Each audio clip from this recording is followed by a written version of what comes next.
Es sveicināts Autospec LV.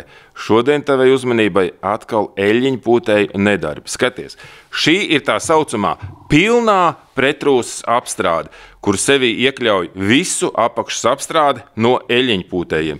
Visu pēdiņās, jo skaties, šeit, kā jau parasti eļļiņpūtēji dara, vai precīzāk nedara, precīzāk sakot, apakšējais plastmasas aizsargs, saucamais paspārnis, nemaz nav bijis noņemts, un eļļiņa ir uzpūsta. Te var redzēt, tikai šeit. Lūk, tā eļļiņa te ir eļļiņa, īsti vairs nav, te vienkārši jau dubļi tikai vairs ir. Bet šeit mēs vēl redzam eļļiņu. Savukārt šeit, te vispār nekas nav bijis uzpūsts. Un lūk, to eļļiņpūtēji, gribējās jau teikt, eļļiņu sūdēji. To viņi sauc par pretrūsas aizsardzību. Kas te fucking tiek aizsargāts? Tikai šis te...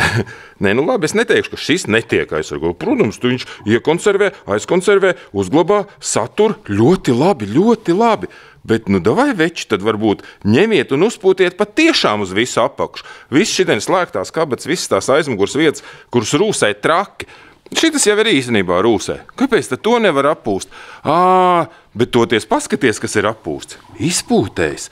Izpūtējs ir appūsts no eļļiņa ar eļļiņu, bet tanī pašā laikā šis izpūtējs taču ir no nerūsējošā tārauda. Priekš kam tad to appūst? Viņš nekad mūžā nerūsēs. Saproti? Ai, nu kā tad tā? Jā, un tieši tāda pat situācija ir arī priekšā. Paskaties šeit, ja? Redzi, te nekas nav uzpūsts, bet šeit ir glauna eļļiņa, vai ne? Tad tāds gabaliņš ir uzpūsts.